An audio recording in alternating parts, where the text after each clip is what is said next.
Hey everybody, and welcome to Comics from the Future. I'm the Mandalorian. And I'm Spider-Man. Wait. Oh, Oh, just wait. kidding. Just kidding. It's not really them, it's us. It's us. It was us the whole time. Ah, Happy Halloween, happy. everybody. Oh, is it Halloween today? I totally forgot. Oh, yeah. That's just. Oh, never mind. Don't worry about it. Well, welcome to Comics from the Future. I'm going to have a real hard time looking at the screen and then seeing you. Yeah. With. I gotta be ready in case, like, some thieves just drop by or something. You let them pass and they go kill your Uncle Ben. That's right, yeah. I haven't had my canon event yet. Well, like I said, welcome to Comics from the Future.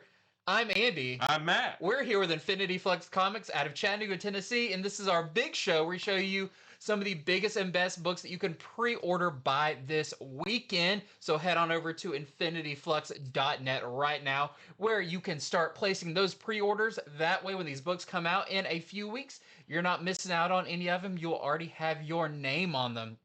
This is a really awesome show. Oh, yeah. And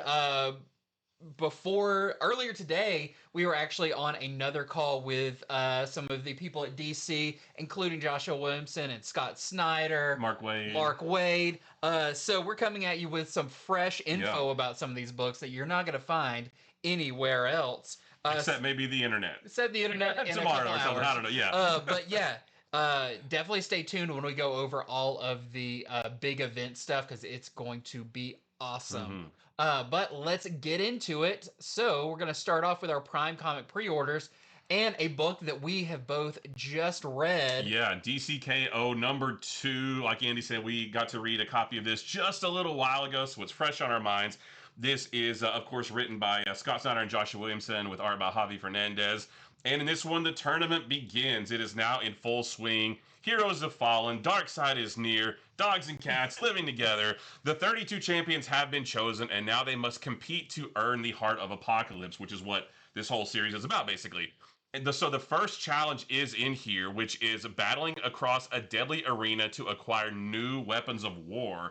And we do see that in here. It's less one-on-one battles, and it's more a free-for-all to go find these weapons. Yeah, they're in a kind of a dimensional area where there are some very recognizable key items that are literally like hidden behind a rock or something.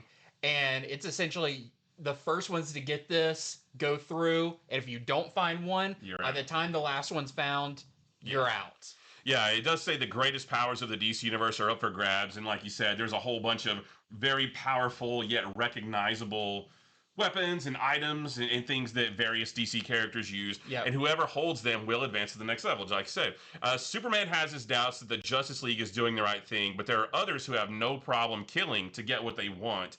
And we see that in this. I mean, obviously no spoilers, but Superman has some really interesting moments in this. Lex Luthor has some really interesting moments in this. This is a big Superman Lex issue. Yeah. But very much like going to head on Lex actually being like, you're actually not doing enough. Yeah. Like, I figured out that, I'm better than you because I can actually compete in this where you can't.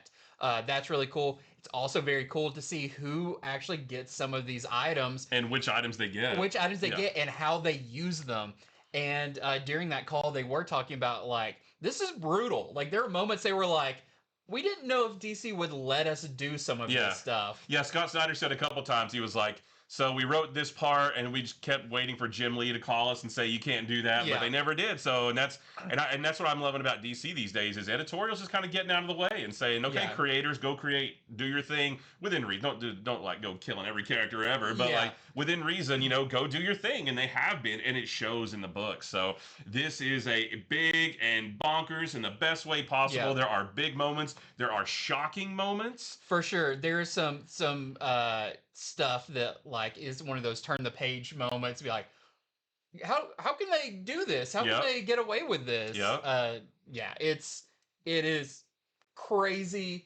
And the characters that you see are really kind of cutthroat. They don't hold back except maybe Superman. But. Yeah, everyone else is definitely like Hawkman has some great moments in this. Harley has some really cool stuff.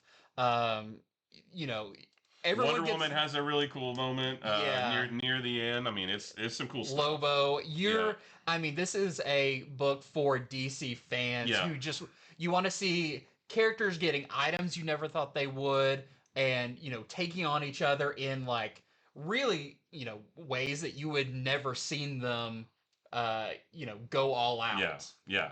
That's what So this is. it's big, like I said, big and crazy, and it's fun. It is so action packed. Like the Mhm. entire issue, with the exception of maybe 3 pages, is just like nothing but big crazy action and racing to find these things and heroes fighting each other. It's just it's off the wall insanity in the best way possible. Yep. So we have our A cover right here, and just like the first issue, this is an acetate cover. You Yes. open it and see the inside.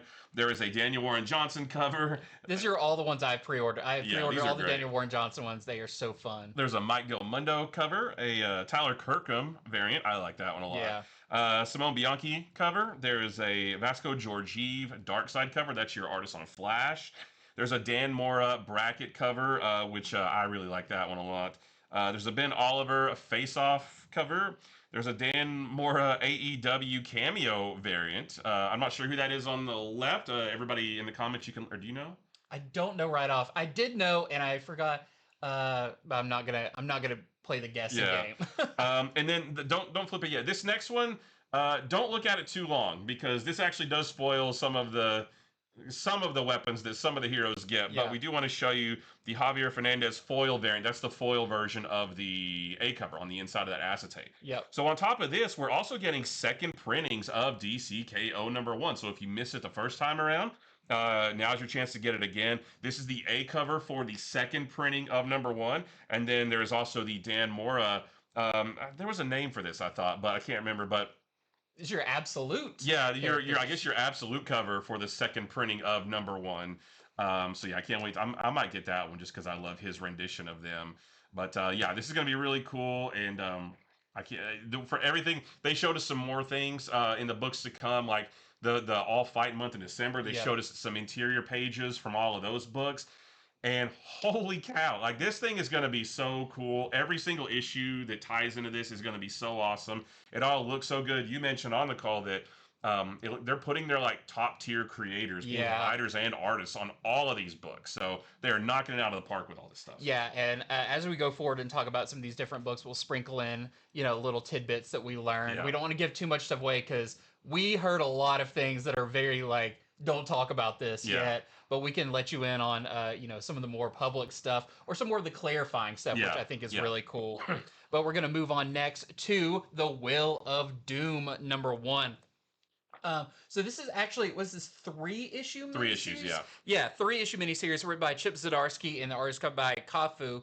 And this is actually focusing on the Fantastic Four and them dealing with the fallout of One World Under Doom, which I love. They are the ones that should be dealing with this. Doom is their villain. He's kind of all the Marvel Universe's villain, but I feel like they take somewhat responsibility for keeping Doom in check. But they are faced with big questions and a surprising new global menace. So what is that? I mean, are we going straight from Doom to something else? Sounds like it. Will the White House have their backs? And will Red Hulk? Which I think is interesting because Red Hulk has very much been against Doom this entire time. Yeah. So why would Red Hulk not have the Fantastic Four's back? To the point where he's been against the United States because they were part of the treaty with Doom and he was against it. So the military went against him, and But I love that Red Hulk is getting more, even after this, his book has been a pretty close tie-in with One World Under Doom, but he's going to be an important figure going forward. I just hope we actually see Red Hulk. Yeah, that'd be nice. He's like, I'm back at full power. And it says the next stage of the Marvel Universe starts here, and we did hear today about some future events coming from Marvel next year. So who knows if this maybe is starting to plant the seeds of that. Yeah, they announced a new event called Armageddon. That's coming next June or July, I think. So we don't really know anything. Oh, it's written by Chip Zdarsky, though. So that's going to be awesome. So is this. Yep. So, hey, that sounds some synergy right there. But if you read One World Under Doom, it sounds like the next step is right here. So we've got our A cover here. We have an Adi Granov cover. This one's great. This is the J. Scott Campbell wraparound. So these are all of the single character ones that he did, but all put on one big thing. This needs to be a poster. They're all like posed, ready to pounce on Doom, and then Mary Jane's just like, hold on, wait, Yep. get my good side. We also have this Ryan Stegman nullified variant. Nullified Doom is pretty awesome. We have a Sanford Green foil variant. Why is there two Dooms? That looks like Emperor Doom from... Oh, God Emperor Doom from Secret Wars. Yeah, so interesting one there. And a Stephen Platt variant, which is also... Can Doom have that rad sword? Yeah. Like, that's really cool. Let him keep that. And also the knee plates with faces on them. His knees are Doom bots. Yeah, so that's actually, like, I wouldn't mind that being Doom for a while. Yeah, that's pretty awesome. Yeah. This is Batman, Green Arrow, The Question, Arcadia #1. This is written and drawn by Gabriel Hardman. This is going to be a 4-issue Black Label series, so it's not connected to anything else. It can tell whatever story it wants to tell. We have an early preview copy of this. We haven't read it yet, but we did look through it, and this book is gorgeous. I'll go ahead and tell you, this is like, think like Mike Grell Longbow Hunters. Like, that's exactly the sort of feel that it has. Even Green Arrow, the Green Arrow in this looks like he was taken straight off of the pages of Longbow Hunters. You've got like a classic looking 1980s Batman with the yellow symbol, and then you throw in Vic Sage, The Question, with that same aesthetic. So this is going to be great. It's a very 1980s. Yeah, like DC. Yeah. Mm-hmm. So in this one, Vic Sage, The Question, goes deep undercover on the trail of a human trafficking operation in the frozen Arctic. Meanwhile, Oliver Queen has been pushed out of his own company, and he's trying to get his crumbling life back together. What is Queen Industries' involvement with a mysterious project dubbed Arcadia, which may be the thing that The Question is investigating? Spurred on by The Question, Green Arrow is going to join the hunt for answers, but one obstacle stands in the way of their investigation: the Batman. So, yeah, from everything we saw, I wish I'd had a chance to read this and tell you a little bit more about it, but we didn't have the time. But visually, this looks awesome. It looks just like what you see on the cover there. Very, like you said, mid-'80s feeling DC Comics. I cannot wait to read this. It's very, not noir, but kind of that like grungy, Dirty City type thing. Yeah, absolutely. So this is our A cover from Gabriel Hardman. There's also a Kevin Nolan variant. And then there is a Dennis Cowan and Bill Sienkiewicz cover. And then there's a foil version of that as well. Yeah, I'm really excited about this. More Vic Sage, The Question, I love. So this is going to be awesome. Yep. Next up, we have The End 2099. So Steve Orlando has been writing a bunch of the 2099 books, for miniseries like leading up, and it looks like the 2099 universe is also ending. Ultimate Universe ending, 2099 ending. Hopefully we get a bunch of fresh new stuff coming after this. 616 may be ending with that Armageddon event. Who knows? But this sounds really interesting, and it's going to take a minute to kind of wrap your head around what this is about. But it says one future ends, another begins. 3099. And you'll see something about that character in the center coming up. So from the ashes of the Age of Heroes, a new generation of vigilantes like Spider-Man 2099, Nova 2099, and Red Hulk 2099 emerged in the dystopian that followed to forge a bright new future. A future that has come to an end in the face of Abyssius, a horrifying fusion of null infected Galactus. So, I mean, that's not fair. That's not fair. That is like, there's no angle to take him on from. He wins. So he's there to devour the world and all of that, very much Galactus style. And to save their universe, someone strikes a deal with Mephisto, and they basically bet the future to to save all of mankind. But in doing this, he creates his own little DCKO thing, and it pits different eras of Marvel heroes together, like your Chris Claremont and John Byrne Cyclops, Age of Apocalypse Wolverine, Marvel Girl, of course 2099 Spider-Man, House of M Wanda. you've got Marvel Girl, and much more. So you're going to see kind of your greatest hits from the Marvel universe coming together, each battling for their universe's survival. So not only does it put the 2099 universe at stake, it puts all of the future of Marvel at stake. But one thing's for sure, the future is coming in the form of Spider-Man 3099. And I wonder, is this going to usher in a new era of books called 3099? You know, back when Spider-Man 2099 came out, it felt like the far future. 2099 Yeah. is like not, I mean, it's like 74 years away at this point. yeah, it's no longer the like far-flung hundreds of years in the Yeah. future feeling that they were going for. So maybe they're going to try something new with 3099. At least this will be your first appearance of Spider-Man 3099, and I'm looking forward to finding out what he's all about. Yeah. So we've got our A cover here. We've got a Delato cover, which is awesome, with Spider-Man 2099. We've got a Ken Lashley battle variant. You can see the nullified Galactus in the background. You've got U.S. Agent on there. Hellcat. You've got some really interesting characters. Hulk 2099 back there. Yeah. Of course, Nova 2099, which is Wolverine. Yeah, fighting Wolverine. Yeah. We also have a Sanford. That's cool. We have a this Paulo Sequeira cover as well. All right. Absolute Batman number 14. We also have breaking news about this one. Yeah, so we talked about this one a couple of times on the Wednesday shows. And for the last 2 or 3 weeks, this book has kept getting, the FOC date on this book kept getting pushed back. Every single week, it got pushed back 1 week. Well, it is now here. It is coming out on November 26th. And the reason it kept getting pushed back is actually a good thing, because Scott Snyder tweeted, and they told us about it again today, that it got delayed because they added 5 pages to this book. So he said he thinks it's up to around 27 pages now.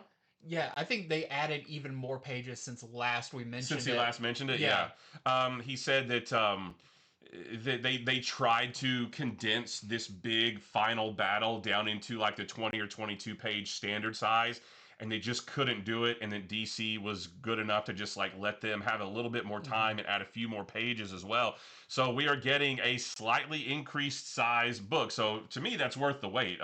He said that, I think he said Nick Dragotta I think he said he just submitted some new pages or something. I think it was originally 20 pages and then 5 more. And then as of today, it's up to 27 pages. Yeah, so it was a couple more each time. Yeah, so this is going to be great because this is the final issue of the Abomination storyline. This is the final showdown between Bane and Batman, and I guess maybe Catwoman and Killer Croc are going to get in there as well. But yeah, so this is going to be not an extra size, but a little bit bigger size book. And again, it's because they want to give us the biggest story they can, and this is Absolute Batman, Absolute Bane. You can't like contain that. You know, it's just like the characters and the fights that they've gotten into. It kind of like bursts out of its confinement. So I was thinking it's kind of like it's the page number that the story needs. It's almost like when you went from watching shows on cable that had to be 30 minutes to streaming stuff where it's like, why are we holding to that? We can have a 43 minute. We can have, like, this is the exact number of pages that this issue that this story needs, which is perfect. It's not too big, it's not too small, just right. Yeah, and it's still going to be $4.99 too, which I believe all the other issues have been. So they're giving you extra pages and not charging you for it. Yeah. So this is going to be awesome. We'll talk more about it when it comes time, but they did tell us about Absolute Batman number 15, which is like a one and done about the Joker. Yeah. Holy cow, guys. We won't say any details about it, but you are not prepared for, we were saying, like, how does this get bigger? Yeah. Every storyline, every issue ramps it up, and that gets, times 2 once you get to the issue after this. And then, I mean, he told us through like issue 20. Yeah. That will blow your mind. Characters and storylines and things that you thought you knew. Like literally, even now, I mean, he mentioned stuff like what you know about the Absolute Universe is gonna get turned on its head. Yeah. Like we're still kind of trying to grasp at like, oh, I think I understand this, and then boom, something else comes out. But this Joker issue that's coming Oh up. man. Uh, We haven't seen it. They didn't. Oh, they showed us a couple of we didn't interior see pages, and he basically described to us what the issue, yeah, how the issue reads. how it's structured, because it's not structured in the traditional sense, but it's done in a very cool way that I don't think I've seen done before. And yeah, man, get ready for a Joker that you've never seen before. yeah, it's gonna be awesome. And I know they released that image of like the Joker that kind of looks like a monster, it's like against the playing card, but this goes beyond that. Yeah, you see that, but you need the explanation behind why you see that, and just the overall story. Like, even if you were like, oh, I'm reading Batman in trade now, that's cool. But man, if you can, start picking up the single issues, because these are going to be ones people are talking about for years, with just how big this is getting. Generational, I think, is what the young people say. It's a generational run of Batman. And there's some more surprise characters coming up. We'll say that. That's not a shocker that there's going to be more revealed, but sooner rather than later, you're going to see some fan favorites pop up. Yeah, so we'll talk more about issue number 15 whenever that FOC comes around. We're like a month out from that, but we just want to go ahead and like plant that seed now, because what they told us was so awesome. We wanted to go ahead and get your hype started now. Yeah. So for number 14 here, this is our A cover. There's a Dave Johnson cover. There is a Guillaume March cover and a Derek Chu cover. That one was just announced. Yeah. So with the new Absolute Harley Quinn, which we've only seen very briefly, like one and a half pages of, but expect a lot more out of this character, I think. Mm-hmm. Well, next up we have Ordained. This is going to be a 3-issue miniseries written by Robert Venditti and the artist by Trevor Hairsine. And I don't even have notes for this because I read it and it actually stuck with me so much. I'm like, I don't need notes. I know what this is about. So this is, I just had to write down the name. Father Royston Craig became a priest later on in life. And he's a really good guy. Like, this isn't like... I mean, he looks like it on the cover, right? I mean, yeah, that's what I'm saying. It's like, you look like, oh, he's probably rough and tumble at night and stuff. It's like, no, he runs his church, being the priest there. He's super helpful. He's very giving. He is very dedicated to his work and his calling. And, he's kind of a neighborhood, just like good guy. He will help everybody. Everybody on the street knows him and thanks him for everything that his church and that he does for them. Until one day he does get a call to go and do last rites for someone. And he goes to the hospital a lot. And even though someone at the hospital's like, I hate that the only time I see you is when you're coming here. It means there's bad news. And of course he's nice. He's like, hey, the church doors are always open if you want to come and stuff. But he does think it's a little weird at first when he goes up to the door and they frisk him to get into the room. And he's like, this is a first. But he's like, all I got with me is my Bible and that's it. And he goes in and they're like, do you have any questions or anything like that? And he's like, no, this is normal. And the person who's like basically on their deathbed is like, you don't know who I am? He's like, I don't really watch the news or anything like that.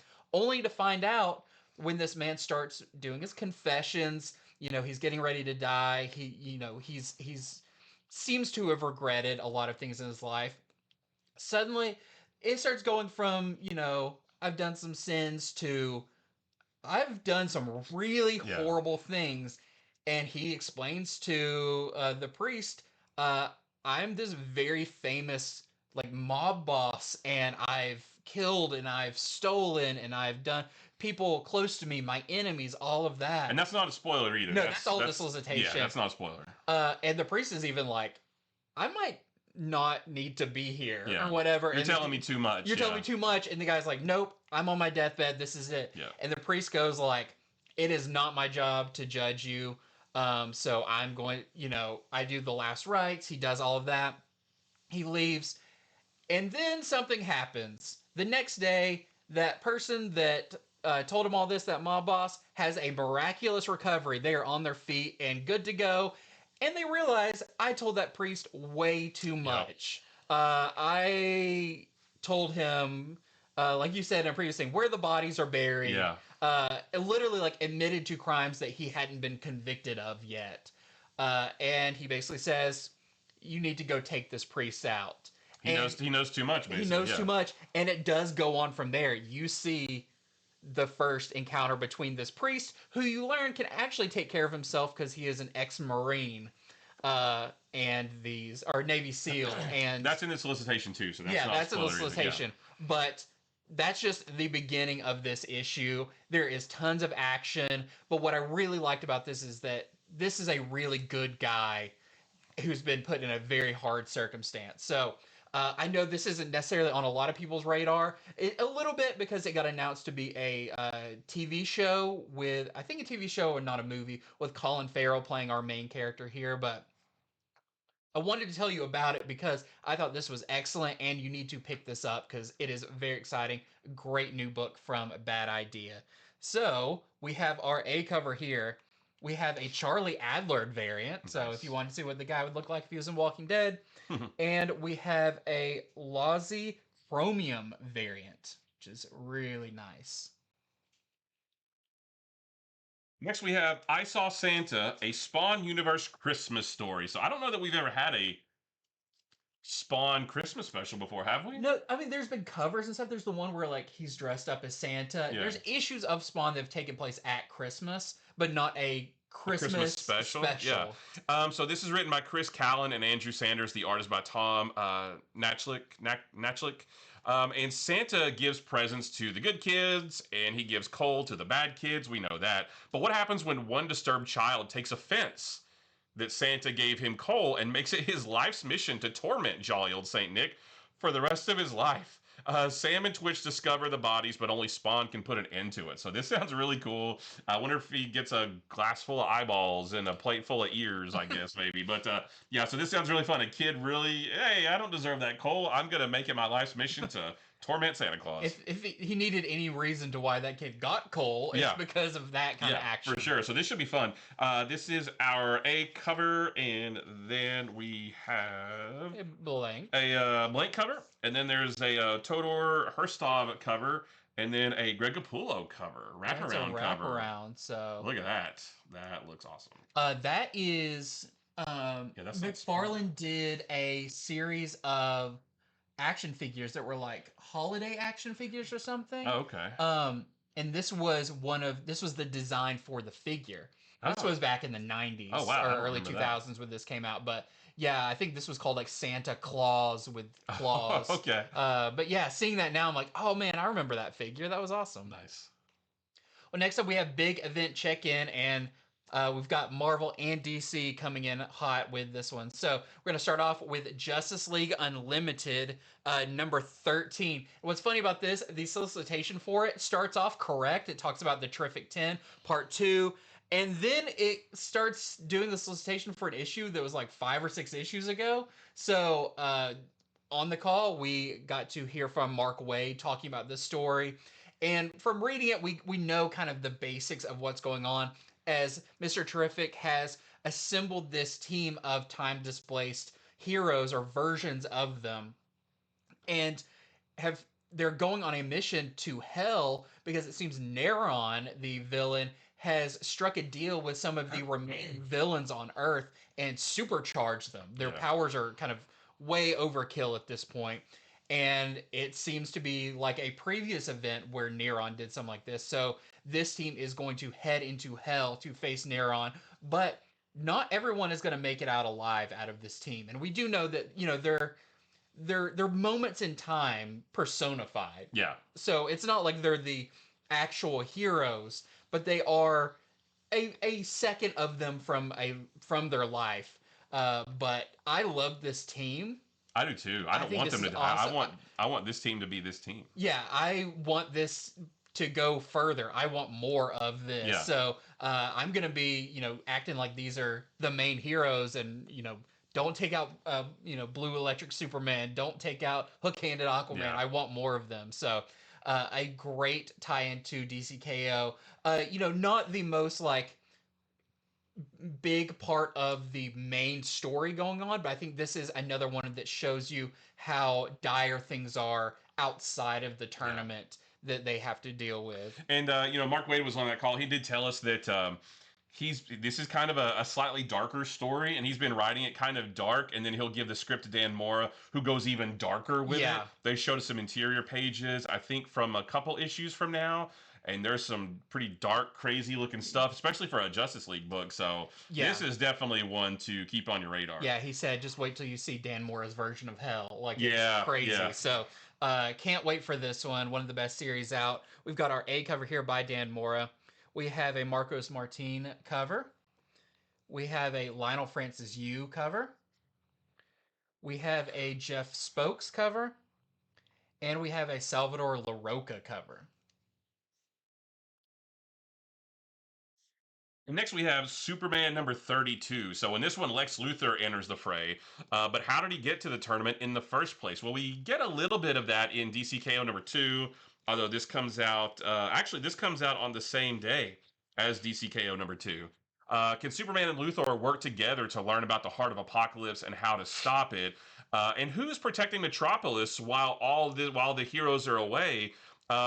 As it transforms into a raging fire pit. I wonder if it's the character that we saw at the very end of the previous issue. I don't know that for sure, but that's what I'm guessing. Mm-hmm. One thing that they mentioned too on that call is that this book, probably of all of the tie-ins that already have its own series, they said this book runs right parallel with DCKO, and eventually, when you get to DCKO number 5 and Superman number 35, they're eventually going to run into each other. Yeah. So if you don't get any tie-ins, I would still recommend this. It's really, really good. Yeah. And it does seem like it's going to, some of the things in this are going to have an effect on DCKO as well. I would recommend reading DCKO number 2 first, I think. Yeah. Before. We haven't read this one, but it seems like the events of this come after DCKO number 2. I'm not sure. Because a lot of this confrontation is in DCKO. Yeah. But this is, like we said when we talked about issue number 2, this is a big Superman and Lex story. Yeah. And that is further, expounded upon here in Superman 32. So you don't want to miss this, especially to get like kind of the heart of what this story is. Yeah. And a lot of this confrontation. Yeah, so I'm crazy excited about this one as well. All of the DCKO stuff so far has been phenomenal. So this is our A cover. There is a David Aja cover. There is a Sebastian Fermara cover. There's a Hyung Yom cover and a Nubovich cover. Love that. Yeah, I love Superman and Lois. Yeah. Well, next up, we've got The Flash issue number 27. This continues to be really fun, as we saw in the previous issue, where Impulse now thinks, hey, I know how to stop all this. I'm just going to run back in time and prevent it from happening, which, of course, is what Barry did when he created Flashpoint, and we all know how that turned out. Yeah. So, after Impulse's shocking decision, Flash races through the time stream before Impulse's irrational action can potentially doom the DC universe, but someone is just a step behind the speedsters, while Flash and Impulse run right into a shocking reunion. And I wonder, is it some of the Dark Legion or what that's going to be, but the last issue was a lot of fun. Mark Waid on that call talked about how much he loves writing Impulse. Yeah. Having him back writing Impulse is such a treat. So another one that's definitely telling kind of its own story within the story of DCKO, but a really fun one, especially if you're a fan of Flash and Impulse. Yeah, they showed us a couple interior pages of, I think, maybe number 28, and it looks great. I mean, this is a cool story, too. Yeah, very cool. So we've got our A cover here. We have a Ben Harvey cover and a Steve Skroce cover. Next up is Unbreakable X-Men number 3, and in this one, a grief-stricken Gambit has a mission to recover and recall several unwilling X-Men who've left the mutant life so that they can face a creature of nightmares that can doom them all. It's the return of several beloved mutants and a few less beloved, coming back to try to contain the unimaginable army of the undead that threatens both Atlantis and the surface world. And we saw a little bit of Atlantis in the first issue. I didn't really quite understand the connection, but yeah, hopefully by the time this comes out, because we haven't got number 2. Number 2 of this comes out not next week. Is that next week? I don't think I don't remember. It's not next week. Because some of these we'll be talking about do come out next week, and some of them don't. So Yeah, so number 2 is not next week, but if you like the first one, go ahead and grab this one. So this is the A cover. There's a Rod Rice variant and a Palo Sakura variant. I kind of like this version of Namor. He looks even scarier, Yeah. like even meaner. Next up, we have Iron and Frost, issue number 3. And once again, these are 3-issue miniseries, so these are the final issues of the miniseries. And I really like the first Iron and Frost. Issue number 2 does not come out next week. Yeah, I was going to see which ones. Next week is Amazing X-Men, Binary, Larkeny Sabretooth, and Longshots. Yes. So we'll still have to wait another week or so for some of these. But in this, the Iron King reigns supreme and time is running out. Emma Frost must risk everything to reach the man she once loved. Devastation in the future is guaranteed, but can a desperate Gambit save the past? And I wonder about like what can they do to affect the past in here? I'm not sure, but I've really liked this, and I really like their relationship, and I hope it's kind of rekindled at some point. Does it say, is that Gambit as in the character, or a Gambit I as think in as a Gambit as in a play? Yeah, yeah. A desperate play or gamble. It was not a capitalized game. Okay, gotcha. Yeah. Yeah, issue number 3. We don't have issue number 2 yet, but if you enjoyed issue number 1, you'll probably like the whole thing. And here's the thing. Only the A cover was ready, so keep checking back as we get closer to the FOC date of Sunday to have your final orders in to see the covers that aren't there kind of manifest over there. So we just have the one cover for this by Ryan Brown. Next is Longshots number 3. Now number 2 does come out next week, and the solicitation for this is a little bit weird because it's written as if it's like Mojo saying it, so I don't really know what to tell you. It does say that this is one of... Do an accent. Do a voice. No, do the Mojo voice. I don't do that. This is one of the only books... It says this is one of the only books where we can get away with killing everyone. But do you want to see how it all goes down? Well, of course you do. So put your hands out in December and let your retailer put a copy of Longshots in your grubby little mitts.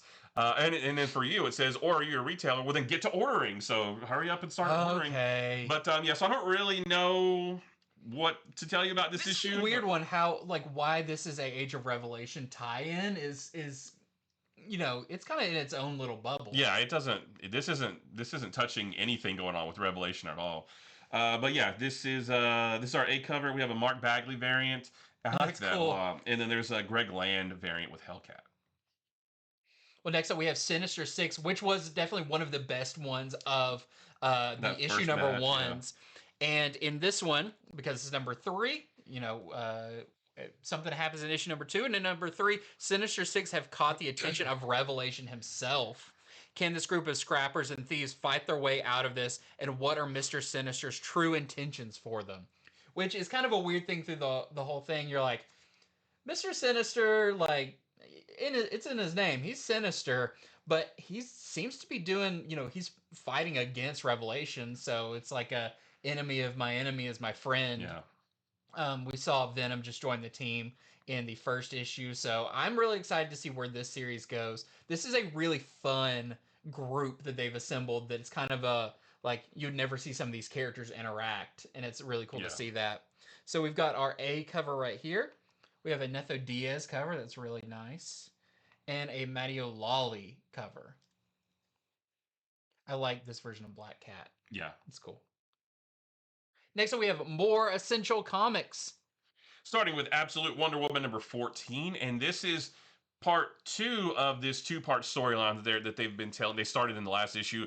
To save the world from an all-new supernatural threat that Diana is uniquely unqualified to solve, she'll have to reach back to the oldest and deepest of gods for their assistance, but they may not agree with her position. And in the midst of this struggle, a new player makes their presence known, but are they friend or foe? And is that the one that they told us? I believe it was this one Oh, yeah.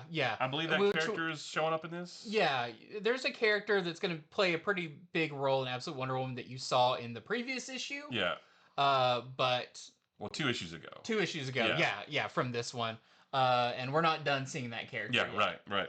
So this is our A cover from Hayden Sherman. There's a Derek Chu variant. I really like that. There is a... oh, shoot. It's go to the next one. Oh, I think we may have included cover B twice.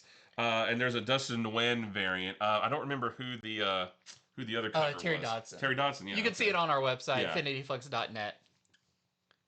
Yeah, and we do know that we are getting the issue where Absolute Wonder Woman meets Absolute Batman. Yeah, that's coming in December, I think. Yeah. Yeah, so this is another one that's going to be really fun coming out. Next up, we have Dark Souls, Mother of Mourning. So everyone, all you Dark Souls fans, I know the comics are really popular as well because you get a little bit more story than you do in the games. This is by George Mann and Man House.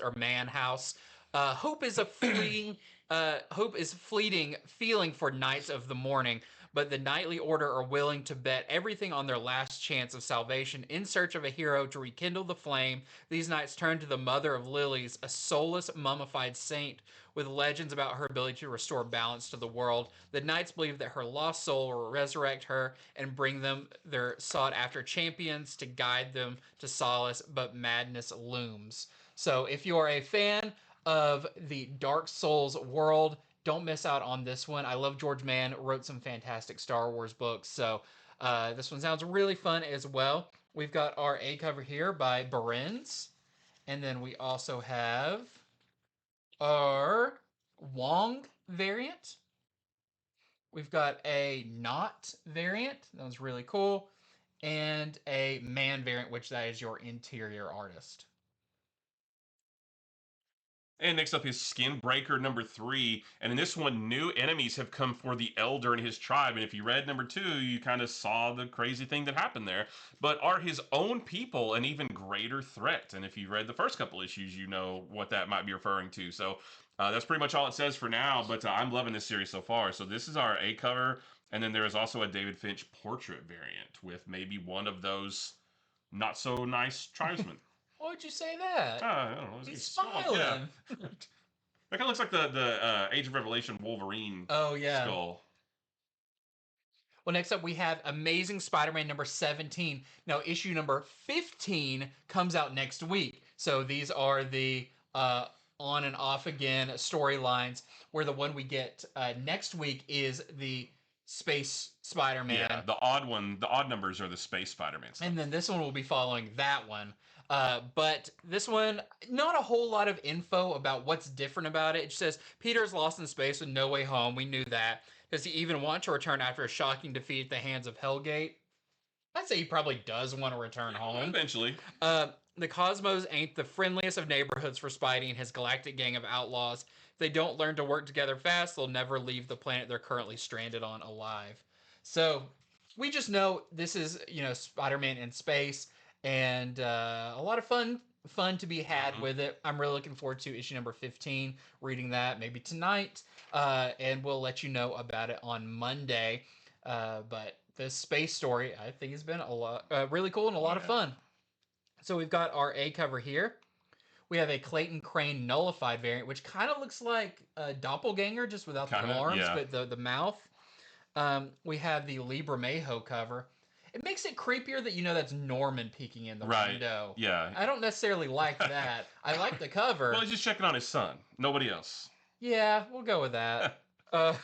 We also have a Stefano Caselli variant as well, which I don't remember her name, but she's really cool. Yeah, she's awesome. This is Infernal Hulk number 2, and in this one, the Infernal Hulk's conquest of Earth has begun. And I should say that we don't yet have the first issue. Yeah. So not really. Some of this doesn't make quite a bit of sense yet. A Hulk turns his eye to Atlantis, where an ancient evil has slept for eons, awaiting the call of the Mother of Horrors. But will Nagathil the Endless be content to serve Hulk rather than rule Earth in his mother's place? And meanwhile, the Earth's mightiest heroes frantically scour the Earth for the only one who might hold the key to victory. But where is Bruce Banner, and is he even still alive at all? So, yeah, not sure. We'll let you know whenever the first one comes out. We'll let you know all about it. But, which is not next week. It's not next week, so yeah, we're ordering this one a couple weeks ahead of time. This is our A cover. There's a Capuccio cover and a Lionel Francis Yu nullified variant, which, again, that's also unfair. Yeah, putting Null with Hulk, that's too much. Null with anyone, is OP. It's too much.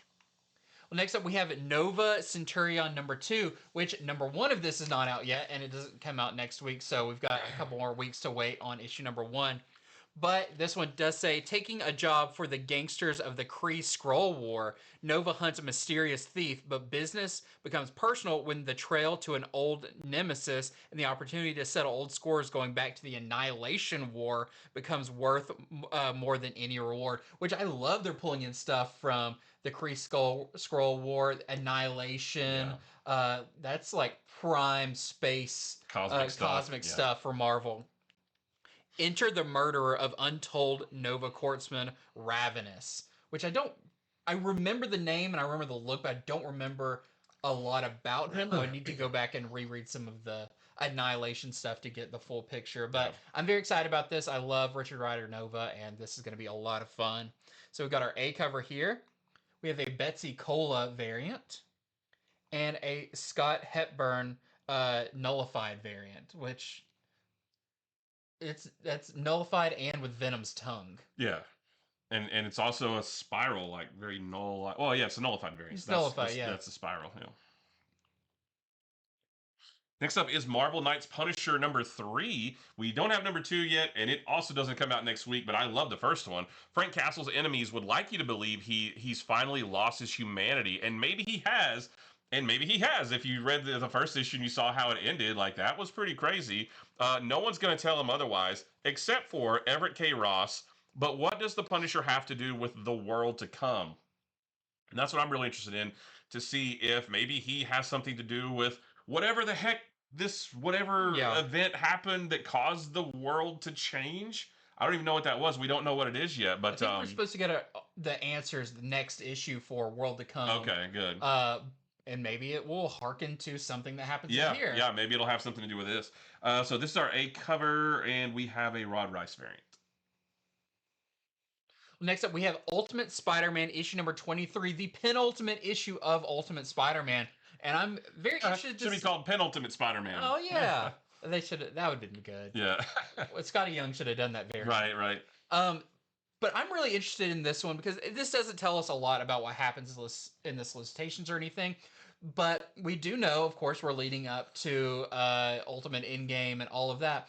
But how are we going to wrap up the story that's been going on in Ultimate Spider-Man with Kingpin, with Harry, with Richard and his own symbiote style suit? There's a lot of story within Spider-Man that needs to be wrapped up. So I hope that we get a lot of that here. You know, hopefully this happens. Hopefully we see Peter go back and fight Kingpin once again after the previous time where they were definitely outmatched. Yeah.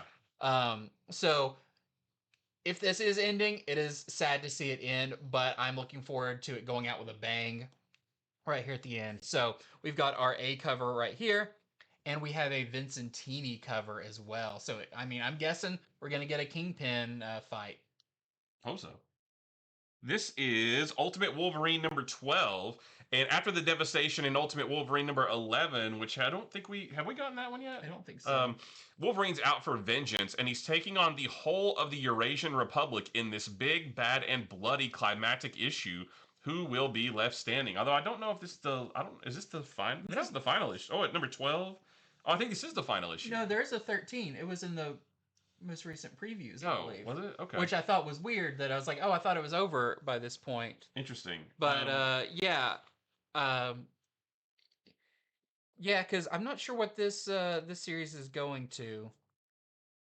I don't know. It won't make it to 24 because it won't. No. But this is getting near the end. Yeah. So maybe everything after this will be like just related to Ultimate Endgame. We're not too sure. But this is our A cover, and then we have a Lee Garbett variant as well. Here we go. Yeah, Ultimate Wolverine 13, and it doesn't say that's the last issue of that either. So. Oh, okay.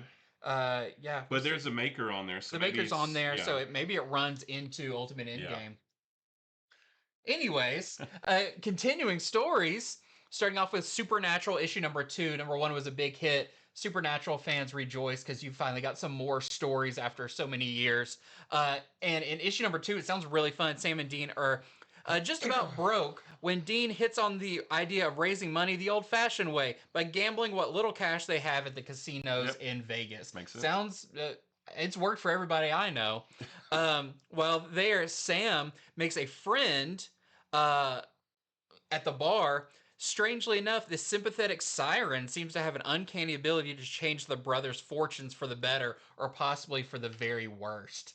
So I like stories set in Vegas, especially like creepy Vegas, like with supernatural stuff and everything. And issue 1 of this was a lot of fun, so I'm looking forward to issue number 2.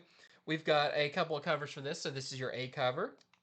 We have the Cousins variant and a photo variant as well. And if you look on the website, there's some foil, there's some sketch, there's all of the stuff that you can expect from Dynamite.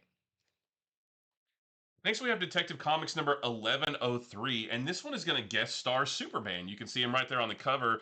Gotham's newest villain, the Lion, who we met officially in number 1102, has lain in wait, choosing now to strike the Dark Knight.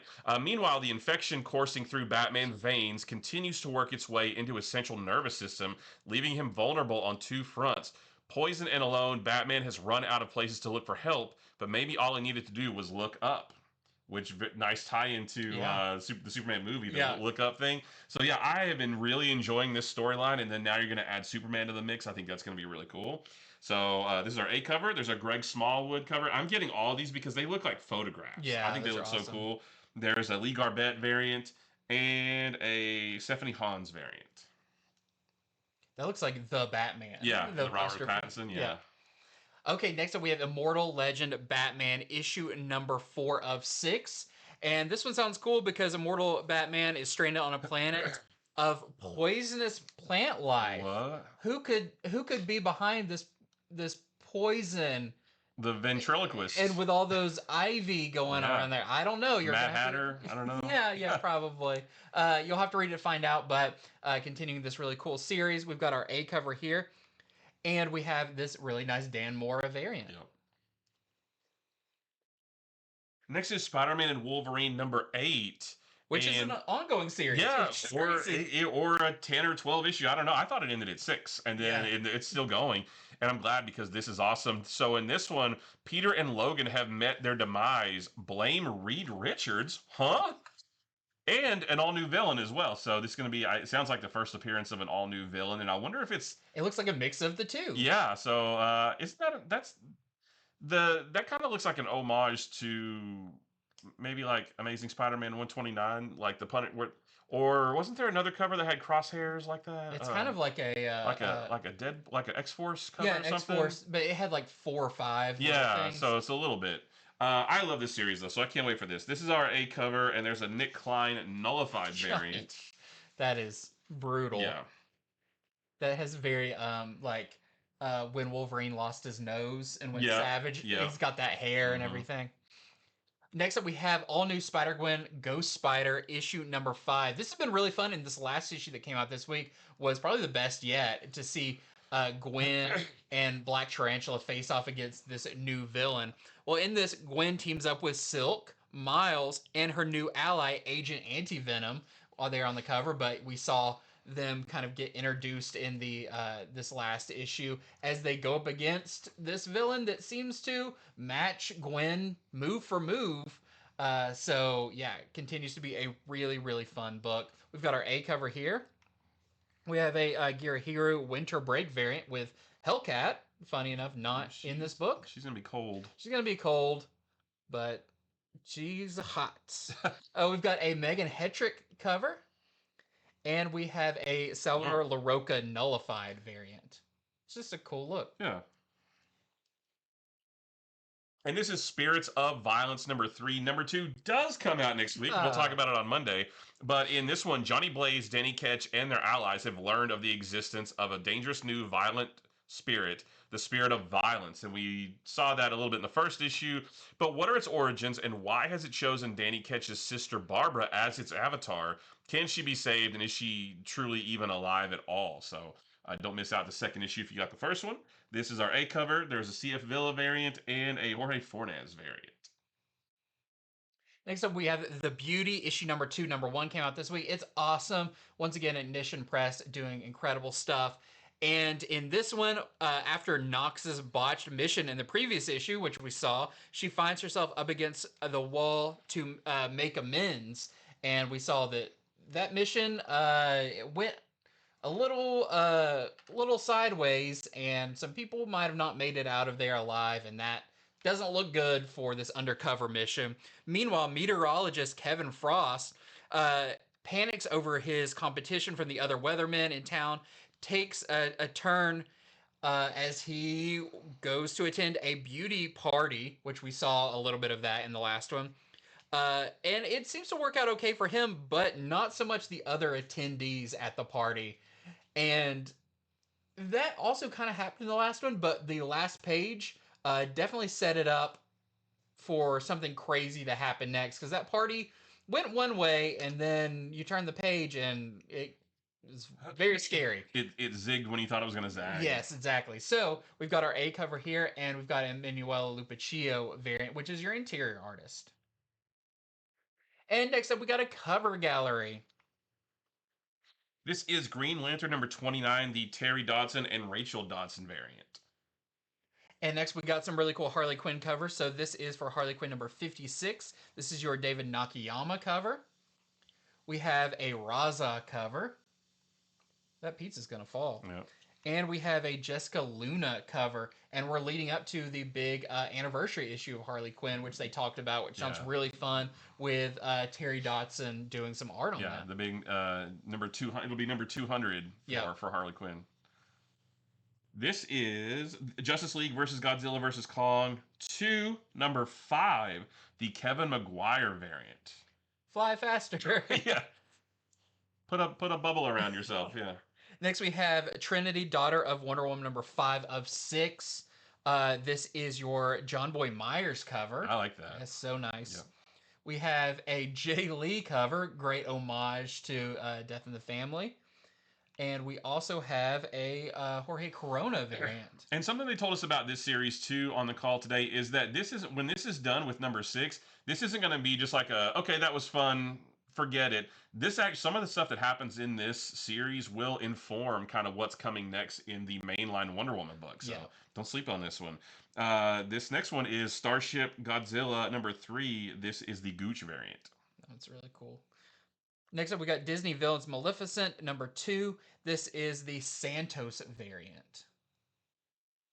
And this is Feral number 18, the Tony Fleeks and Trish Forstner Youngblood team-up variant. This is all cats, and then Bad Roxy. Yeah. I'm just still here. Yeah, can we get that book, please? Yeah. Like, I would read that. Yeah, and I love like all the extra kittens in there, and that's funny. Next up, we have Geiger number 18. This is the Gary Frank Youngblood team-up variant with Shaft hanging out. I wouldn't mind Gary Frank on a Youngblood book. I mean, Shaft looks great there. And next up, we got Bookshelf. Starting off, we have this is the Mark Spears Monsters hardcover volume 1. This is going to be $39.99 and collects the first 4 issues of the original Mark Spears Monsters series. So if you've been buying maybe you've been buying the books like for the nice covers, and then you actually want to read it, grab the hardcover and you can read that one. There's something inside. Who knew? There's also a paperback of this coming out at the same time as well. I just don't have that listed, but it's a couple bucks cheaper. Yeah. Next up, I am very excited about this. Yep. This is Superman New Krypton Saga Omnibus Volume 1. I don't know how many omnibuses this is going to be. Well, 2 or 3, maybe? I don't know that it needs more than one, because, I mean, didn't this story only last for a year? There's a lot of tie-ins with this. Okay. The Mon-El series. And, so maybe, I don't think I don't quite remember. I don't see it going past 2 omnibuses, if that. Because, DC just likes to throw everything in one. Yeah. So maybe they'll just put everything in this one. But it says Volume 1. So this was by Sterling Gates. James Robinson kind of headed it up. Greg Rucka. This is, which I know you appreciate, printed in reading order. Yes, DC's great about that. Yeah. Marvel not so much, but DC is great about putting their big collected editions in the order that you should read them in. Yeah. Which is awesome. And they make a point to say that in here because it did jump across quite a few different series. during this. If you don't know what it's about, in this Kandor, which is of course been one of the Brainiac's bottled cities, one of the last remains of Krypton, actually gets resized. It becomes real, actual person size, and gets a new home on Earth. So now you have the entire citizenship of Kandor with Superman level powers, because they're also under Earth's yellow sun. And will they follow along Earth's rules? Will they, succumb to everything? Or will they decide they want to be the ruling people of Earth? This goes crazy places where Superman becomes like a general. Yeah. He gets like a cool gray suit. And I don't know if this was the first time they did it, but it's the first time I saw it where they talked about the various guilds. Yeah. Which is what they talk about in Absolute Superman. Like you had the Science Guild and the Labor Guild, and I think he was in I don't remember if it was like the Military Guild or something, but yeah, he became part of that with Zod, and that was really cool. Yeah, this is really cool. If you're a fan of stuff like Krypton related things, this does a great job exploring a lot of that. It brings in a lot more of the Superman family. Supergirl plays a part. Mon-El, who of course is not Kryptonian but Daxam, but he also plays a part in this. He becomes like one of the members. This is just a lot of fun. So you can get this whole thing for $125. Yeah, I'm for sure getting that. This is the Spider-Verse versus Venomverse trade paperback. It's going to be $24.99 and collects the entire Spider-Verse versus Venomverse miniseries plus Web of Spider-Verse #1 and Web of Venomverse #1, which are the two books that sort of led into the miniseries. How much is it? $24.99. Okay.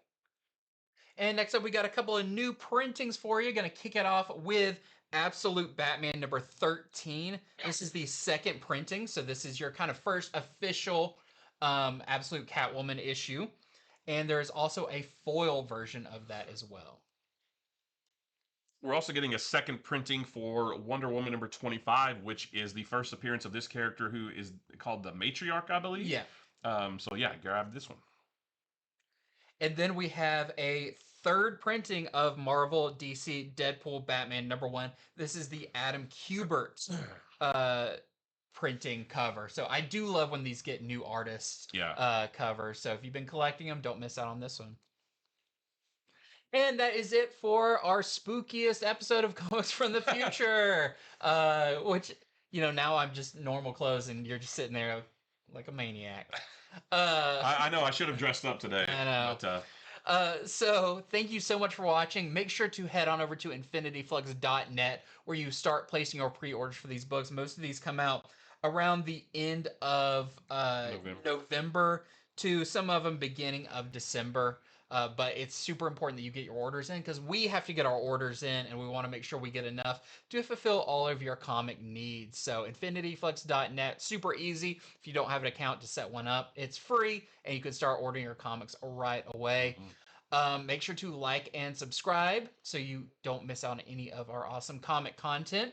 And stay tuned for our show coming up on Monday, where we'll be going over some of the biggest books coming out next week, including Batman Night Fight. Yeah. We've got Batman #3 also next week. Batman #3. There's Planet She-Hulk. Planet She-Hulk. There's the new. I'm really excited about this. The Alien versus Captain America, set in World War II. That's gonna be cool. Some more Age of Revelation stuff. Yeah, it's going to be great. So make sure you are here on Monday for that. And until next time, see ya. See ya. Halloween, trick or treat. Stay spooky, my friends.